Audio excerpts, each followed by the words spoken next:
अस्सलाम वालेकुम स्टूडेंट्स। आज हम डिस्कस करेंगे फर्स्ट ऑर्डर लो पास बटरवर्थ फ़िल्टर, जो कि फ़िल्टर्स की एक बहुत इंपॉर्टेंट टाइप है। इसका सर्किट, इसकी फ्रीक्वेंसी रिस्पॉन्सेज, इसकी 3 मेन कंडीशंस और इसकी कंप्लीट डेरिवेशन आज हम इस वीडियो में डिस्कस करेंगे।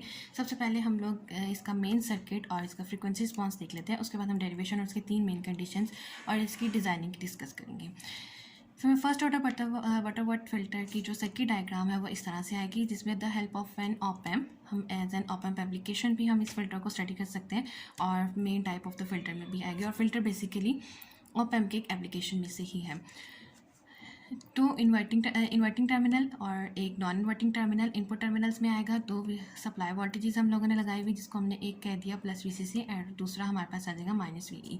इन्वर्टिंग टर्मिनल में से हमारे पास R1 रजिस्टर अटैच होगा और इसी के साथ फीडबैक रजिस्टर RF और लोड रजिस्टर RL और ग्राउंड हो जाएगा हमारे साथ।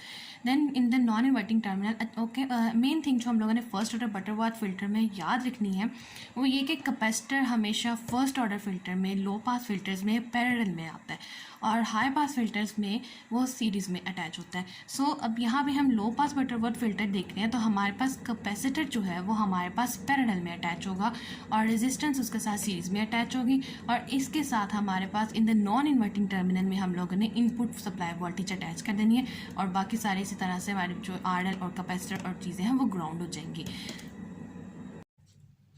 So in this way, with the help of resistor R1, feedback resistor RF, load resistor RL, capacitor and a resistance R, we form a first order low pass butterworth filter. And one thing that should be remember here, that the capacitor जो यहाँ पे हमारे पास capacitor है ये current को lead करेगा और voltage को लैग करेगा इन द फर्स्ट ऑर्डर फिल्टर। और इसका नेक्स्ट जो है हमारे पास फ्रीक्वेंसी रिस्पॉन्स आ जाता है। फ्रीक्वेंसी रिस्पॉन्स ये है कि FH से लेस जितनी फ्रीक्वेंसीज होंगी वो हमारे पास ये फर्स्ट ऑर्डर लो पास बटरवर्थ फिल्टर अलाउ करेगा, वो सारी फ्रीक्वेंसीज पास आउट होंगी। लेकिन जैसे ही फ्रीक्वेंसीज FH से ग्रेटर होना स्टार्ट हो जाएंगी तो हमारे पास क्या होता है, बियॉन्ड FH जो होते हैं गेन जो है बहुत रैपिडली डिक्रीज़ होना स्टार्ट हो जाता है। तो FH के इंक्रीज़ होते ही हमारे पास क्या हो जाएगा, फ्रीक्वेंसीज को वो रिजेक्ट करना स्टार्ट कर देगा और इसका हमारे पास फ्रीक्वेंसी रिस्पॉन्स जो आता है वो -20 डेसिबल पर डिकेड है। डॉटेड लाइंस हमें आइडियल रिस्पॉन्स शो करती हैं, वो आ जाते हैं 0.707 AF। और जो ये हमारे पास सॉलिड लाइंस हैं हमारे पास प्रैक्टिकल रिस्पॉन्स शो करती हैं AF। और एक्स एक्सिस पे हमारे पास फ्रीक्वेंसी होगी और वाई एक्सिस पे हमारे पास वोल्टेज गेन। सो ये हमारे पास थी इसकी सर्किट डायग्राम, जो फर्स्ट ऑर्डर के लिए मेन सर्किट डायग्राम हम यूज़ करेंगे और इसी के ज़रिए हम अपनी डेरिवेशन पूरी ड्राइव करेंगे। 3 मेन कंडीशंस देखेंगे और इसकी डिज़ाइनिंग भी इसी सर्किट के साथ होगी।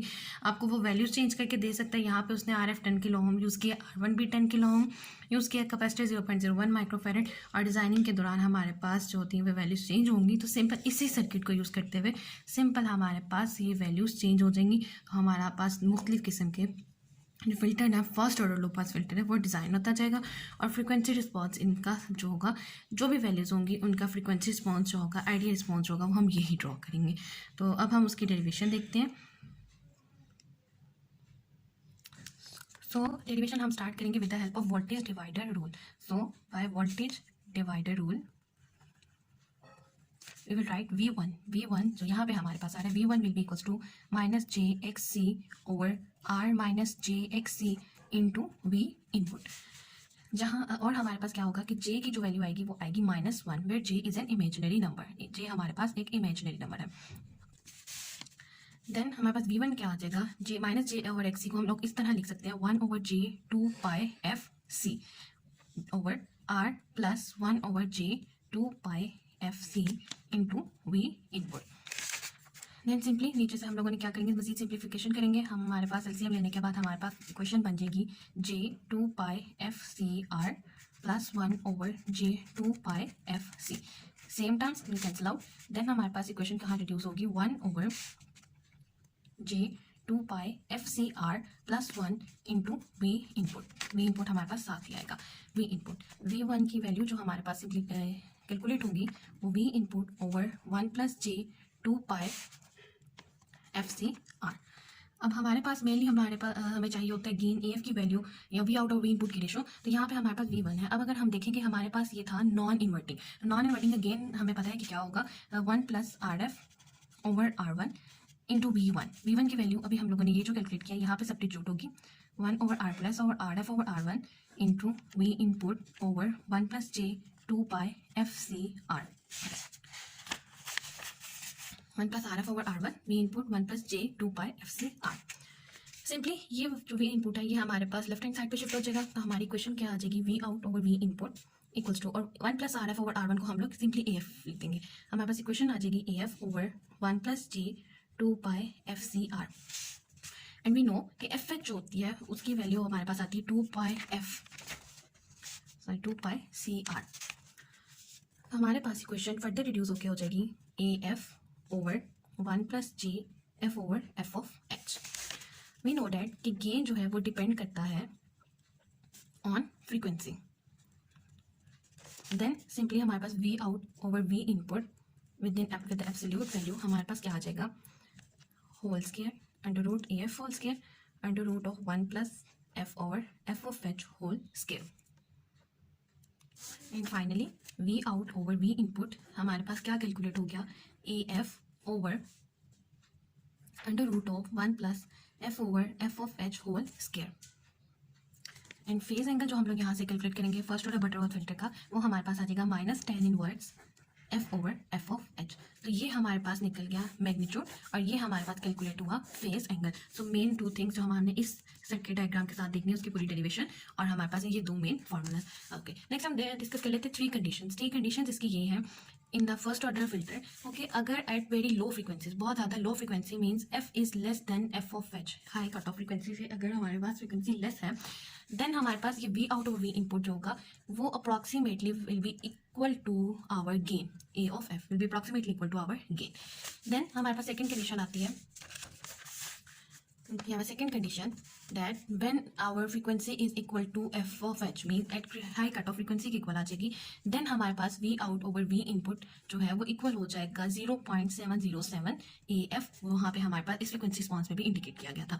एंड लास्ट थर्ड कंडीशन हमारे पास आती है, थर्ड कंडीशन आती है कि अगर फ्रीक्वेंसी की वैल्यू ग्रेटर आ जाती है हाई कट ऑफ फ्रीक्वेंसी से, तब हमारे पास जो है वो V out over V input वो लेस देन आता है हमारे गेन AF से। सो 3 मेन कंडीशंस ही हैं कि अगर F is less than F of H, F equals to F of H and F greater than F of H, तो हमारे पास गेन के मैग्नीट्यूड की इक्वेशंस पे क्या फर्क पड़ता है, क्या उनमें चेंज आ जाता है। सो एट FH जब हमारे पास फ्रीक्वेंसी बिल्कुल F ऑफ H की इक्वल हो जाती है तो हमारे पास गेन 0.707 AF आएगा, और FH जैसे ही डिक्रीज कर जाएगी तो हमारे पास फ्रीक्वेंसी में इंक्रीज आना स्टार्ट हो जाता है, और यही हमारे फ्रीक्वेंसी रिस्पॉन्स में भी देखा था।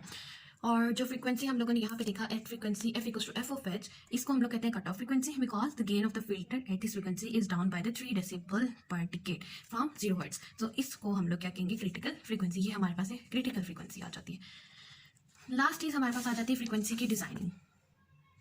डिजाइन फ्रीक्वेंसी के साथ हम लोग किस तरह से डिजाइन करेंगे, फ्रीक्वेंसी में इसलिए करेंगे क्योंकि मोस्टली हमें क्वेश्चंस में फ्रीक्वेंसी जो होगी वो गिवन होगी, ये आपको बताई गई होगी कि आपने इस फ्रीक्वेंसी पे आपने हमें फिल्टर डिजाइन करके देना है। तो पहली कंडीशन तो ये आएगी हमारे पास कि हम लोग चूज करते हैं F ऑफ H को, मोस्टली गिवन होता है, अगर ना भी गिवन हो तो हम लोग खुद सेलेक्ट कर लेते हैं। अब हमारी अप्रॉक्सीमेटली जो भी हाई कट ऑफ फ्रीक्वेंसी हमने चूज करनी होगी डिजाइन करने के लिए वो सेलेक्ट करेंगे।